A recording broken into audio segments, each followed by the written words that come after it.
అందరినీ కాపాడేది ఆ దేవదేవుడే. మరి దేవుణ్ణి కాపాడేది ఎవరు? ఖచ్చితంగా దేవుడే తనతో పాటు తన సంపదను కాపాడుకోవాలి. అందుకే దేశంలో పేరున్న ఆలయాల్లో సిరి సంపదలున్న గదికి దేవుడికి నాగబంధం ఉందన్న చర్చ ఉంది. అనంత పద్మనాభ స్వామి ఆలయం తర్వాత ఇప్పుడు పూరి శ్రీక్షేత్రంలో రత్న భాండార్కు కూడా నాగబంధం ఉందని చెబుతున్నారు.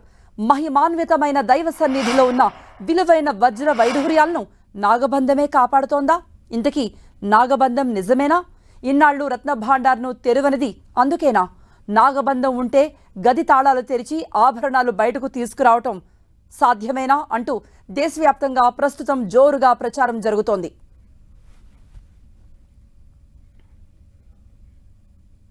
కోర్టు ఆదేశాలు ఇచ్చేసింది. ప్రభుత్వం ఏర్పాటు చేసిన కమిటీ కూడా రత్న భాండార్ తెరిచేందుకు సిద్ధమైంది. కానీ ఇక్కడే సమస్య వచ్చి పడింది. సమస్య అంటే మామూలు సమస్య కాదు. ఎక్కడో తెలియని భయం, బయటకు చెప్పుకోలేని బెరుకు, గాబరా. అధికారులు, కమిటీ సభ్యుల్లో ఇవన్నీ కనిపిస్తున్నాయి. రత్న భాండార్ తెరవటం అంత ఈజీ కాదన్న అభిప్రాయాలు వ్యక్తమవుతూ ఉండడంతో ఒక రకమైన ఆందోళన మాత్రం కంటిన్యూ అవుతోంది. యావత్ దేశం శ్రీక్షేత్ర రత్న భాండార్లో ఏముందోనని ఉత్కంఠతో ఎదురుచూస్తోంది. ప్రభుత్వం ఏర్పాటు చేసిన కమిటీ కూడా రత్న భాండార్ రహస్యాన్ని బయటపెట్టేందుకు ఆసక్తిగా ఉంది. కాకపోతే రత్న భాండార్ తలుపులు తెరవాలంటే వణికిపోయే పరిస్థితి వచ్చేసింది.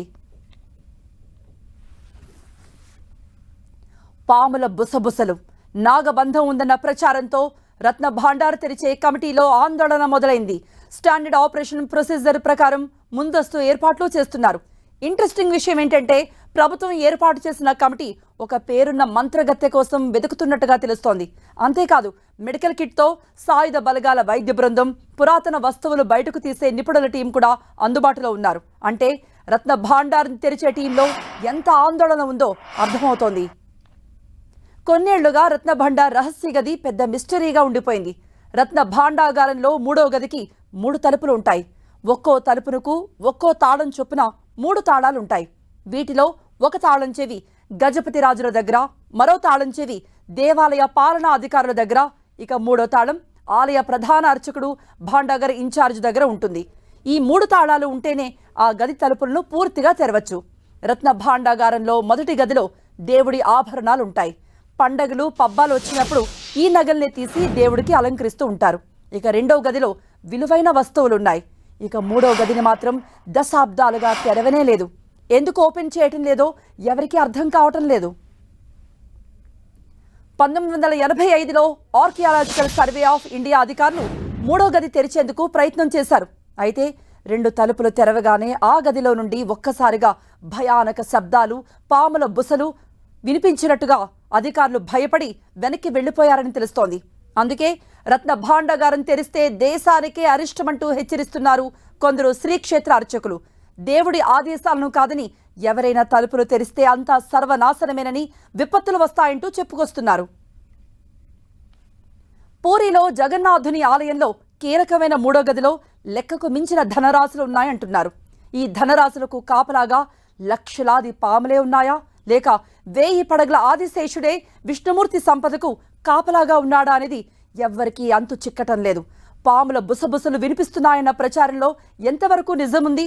3వ గదిని తెరిస్తే మటాషే అని కొందరు, పూజారులు హెచ్చరిస్తున్న దాంట్లో వాస్తవం ఎంత? ఈ విషయంపై ప్రభుత్వం వేసిన కమిటీ కూడా ఒక అంచనాకు రాలేకపోతోంది. అనంత పద్మనాభ స్వామి దేవాలయంలో 6వ నేలమాళిగ తరహాలోనే పూరి జగన్నాథ ఆలయంలోని రత్న భాండార్ 3వ గది మిస్టరీగానే ఉండిపోవచ్చన్న అభిప్రాయాలు వ్యక్తమవుతున్నాయి.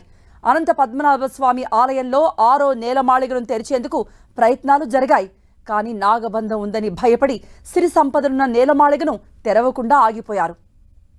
దేశంలో ఇన్ని ప్రముఖ ఆలయాలుంటే అనంత పద్మనాభ స్వామి ఆలయంలో నేలమాళిగకు, పూరి ఆలయంలో రత్న భాండార్కు మాత్రమే నాగబంధం ఉందన్న చర్చ ఉంది. ఇంతకీ ఈ నాగబంధం ఏంటనేది మాత్రం హాట్ టాపిక్ అయిపోయింది. నాగబంధం అనేది పూర్వకాల ప్రక్రియ. ఇది చాలా ప్రత్యేకంగా ఉంటుంది. ముందుగా విలువైన నిధుల్ని ఓ గదిలో ఉంచి అందులో విషవాయువులను, అత్యంత కాలకూట నాగులను మంత్రాలతో బంధించి ఆ నిధికి కాపలాగా ఉంచుతారు. అటువంటి గది తెరవాలంటేనే మామూలు మనుషులైతే అస్సలు తెరవలేరు. నిధిని కాపాడే మంత్ర విద్యనే నాగబంధం. ఈ నాగబంధం ప్రభావం వందల ఏళ్ల పాటు ఉంటుంది. అందుకే మహా మాంత్రికులు కూడా అటువైపు వెళ్లాలంటేనే భయపడిపోతూ ఉంటారు. అనంత పద్మనాభ స్వామి ఆలయంలో అయినా, పూరి రత్న భాండార్లో అయినా ఇలాగే ఉండొచ్చనే అంచనాలున్నాయి. అందుకే రత్న భాండార్ను తెరిచేందుకు మాంత్రికుల కోసం వెతుకుతున్నట్టుగా తెలుస్తోంది.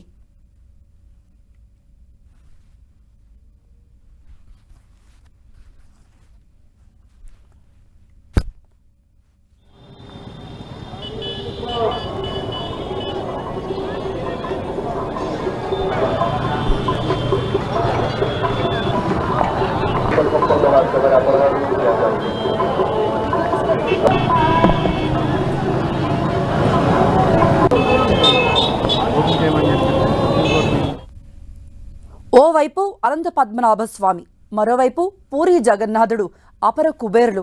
కాకపోతే ఆ దేవదేవుల సంపద మాత్రం ఏ ఒక్కరూ చూడలేరు. ప్రపంచం మొత్తం ఆ దేవేరుల సంపదపై ఎన్నో కథలు ప్రచారంలో ఉన్నాయి. అందులో ఈ నాగబంధం ఒకటి. అపార సంపద చుట్టూ అంతు చిక్కని నాగబంధం కథ ఒక అంతు చిక్కని పురాతన కథనం. సంపద, లెక్కలేని వజ్ర వైడూర్యాలను ఈ నాగరక్షణే కాపాడుతోందా? ఇంతకీ నాగబంధం నిజమేనా? ఇన్నాళ్ళు రత్న భాండార్ను తెరవనిది అందుకేనా? నాగబంధం ఉంటే గది తాళాలు తెరిచి ఆభరణాలు బయటకు తీసుకురావటం అసాధ్యమా? అపార సంపద చుట్టూ అంతు చిక్కని నాగబంధం చిక్కుముడి అయిపోయింది. చిక్కుముడైనా చెప్పచ్చు గాని నాగబంధాన్ని మాత్రం ముట్టుకోవటమే కష్టం. ఊహించుకుంటేనే ఒళ్ళు వణికిపోతోంది. లెక్కలేని ధనరాశును లెక్కించేందుకు రెడీ అవుతున్న కమిటీని నాగబంధం వణికిస్తోంది. అసలు వాస్తవాలేంటో తెలియదు కానీ ప్రచారంలో ఉన్న కథలే గుబులు పుట్టిస్తున్నాయి. రత్న భాండార్లో 3వ గదిని ముట్టుకుంటే చాలు భస్మమే అని కొందరు అర్చకులు అంటున్నారు. అందులో నిజమెంత అనేదే ఇప్పుడు చర్చనీయాంశమైంది. దేశంలో ఇన్ని ప్రముఖ ఆలయాలుంటే అనంత పద్మనాభ స్వామి ఆలయంలో నేలమాళిగకు, పూరి ఆలయంలోని రత్న భాండార్కు మాత్రమే నాగబంధం ఉందన్న చర్చ ఉంది. ఇంతకీ నాగబంధం ఏంటనేది మాత్రం హాట్ టాపిక్ అయిపోయింది. నాగబంధం అనేది పూర్వకాలం ప్రక్రియ. ఇది చాలా ప్రత్యేకంగా ఉంటుంది. ముందుగా విలువైన నిధులను ఓ గదిలో ఉంచి అందులో విషవాయువులను, అత్యంత కాలకూట నాగులను మంత్రాలతో బంధించి ఆ నిధికి కాపలాగా ఉంచుతారు. నిధిని కాపాడే మంత్ర విద్యనే నాగబంధం. ఈ నాగబంధం ప్రభావం వందల ఏళ్ల పాటు ఉంటుంది. అటువంటి గది తెరవాలంటేనే మామూలు మనుషులైతే అస్సలు తెరవలేరు. అందుకే మహా మాంత్రికులు కూడా అటువైపు వెళ్లాలంటేనే భయపడిపోతున్నారు. అనంత పద్మనాభ స్వామి ఆలయంలో అయినా, పూరి రత్న భాండార్లో అయినా ఇలాగే ఉండొచ్చనే అంచనాలున్నాయి. అందుకే రత్న భాండార్ను తెరిచేందుకు మాంత్రికుల కోసం వెతుకుతున్నట్టుగా వార్తలు వస్తున్నాయి. ఏకంగా పాముల్ని ఆడించే మాంత్రికుడి కోసం సెర్చ్ చేస్తున్నట్టుగా తెలుస్తోంది. అంతేకాదు, ఇటు సైన్స్ ప్రకారం మెడికల్ కిట్తో సాయుధ బలగాల వైద్య బృందం, పురాతన వస్తువులను బయటకు తీసే నిపుణుల టీం కూడా సిద్ధమయ్యారు. అంటే రత్న భాండారం తెరిచే టీంలో ఎంత ఆందోళన ఉందో అర్థమవుతోంది. ఎక్కడో తెలియని భయం, బయటకు చెప్పుకోలేని బెరుకు, గాబరా ఇవన్నీ కూడా అధికారులు, కమిటీ సభ్యుల్లో కనిపిస్తున్నాయి. రత్న భాండార్ను తెరవటం అంత ఈజీ కాదన్న అభిప్రాయాలు వ్యక్తమవుతూ ఉండడంతో ఒక రకమైన ఆందోళన కంటిన్యూ అవుతోంది. యావత్ దేశం శ్రీక్షేత్ర రత్న భాండార్లో ఏముందోనని ఉత్కంఠతో ఎదురు చూస్తోంది. ప్రభుత్వం ఏర్పాటు చేసిన కమిటీ కూడా రత్న భాండార్ రహస్యాన్ని బయటపెట్టేందుకు ఆసక్తిగా ఉంది. కాకపోతే రత్న భాండార్ తలుపులు తెరవాలంటేనే వణికిపోయే పరిస్థితి. పాముల బుసబుసలు, నాగబంధం ఉందన్న ప్రచారంతో రత్న భాండార్ తెరిచే కమిటీలో ఆందోళన మొదలైపోయింది. కొన్నేళ్లుగా రత్న భాండార్ రహస్య గది పెద్ద మిస్టరీగా ఉండిపోయింది. రత్న భాండాగారంలో 3వ గదికి 3 తలుపులు ఉంటాయి. మొదటి గదిలో దేవుడి ఆభరణాలుంటాయి. పండగలు, పబ్బాలు వచ్చినప్పుడు ఈ నగలనే తీసి దేవుడికి అలంకరిస్తూ ఉంటారు. ఇక 2వ గదిలో విలువైన వస్తువులు ఉన్నాయి. ఇక 3వ గదిని మాత్రం దశాబ్దాలుగా తెరవనే లేదు. ఎందుకు ఓపెన్ చేయటం లేదో ఎవ్వరికీ అర్థం కావటం లేదు. 1985లో ఆర్కియలాజికల్ సర్వే ఆఫ్ ఇండియా అధికారులు 3వ గది తెరిచేందుకు ప్రయత్నాలు చేశారు. అయితే 2 తలుపులు తెరవగానే ఆ 3వ గదిలో నుండి ఒక్కసారిగా భయానక శబ్దాలు, పాములు బుసలు కొట్టినట్టుగా సౌండ్ రావడంతో అధికారులు భయపడి వెనక్కి వెళ్లిపోయారని తెలుస్తోంది. అందుకే రత్న భాండాగారం తెరిస్తే దేశానికే అరిష్టమంటూ హెచ్చరిస్తున్నారు కొందరు శ్రీక్షేత్ర అర్చకులు. దేవుడి ఆదేశాలను కాదని ఎవరైనా తలుపులు తెరిస్తే అంతా సర్వనాశనమేనని, విపత్తులు వస్తాయంటూ చెప్పుకొస్తున్నారు. పూరిలోని జగన్నాథుని ఆలయంలో కీలకమైన 3వ గదిలో లెక్కకు మించిన ధనరాశులున్నాయంటున్నారు. ఈ ధనరాశులకు కాపలాగా లక్షలాది పాములున్నాయా, లేక 1000 పడగల ఆదిశేషుడే ఈ విష్ణుమూర్తి సంపదకు కాపలాగా ఉన్నాడా అనేది ఎవ్వరికీ అంతు చిక్కటం లేదు. పాముల బుసబుసలు వినిపిస్తున్నాయన్న ప్రచారంలో ఎంతవరకు నిజముంది? 3వ గదిని తెరిస్తే మటాశయాన్ని కొందరు పూజారులు హెచ్చరిస్తున్న దాంట్లో వాస్తవం ఎంత? ఈ విషయంపై ప్రభుత్వం వేసిన కమిటీ కూడా ఒక అంచనాకు రాలేకపోతోంది.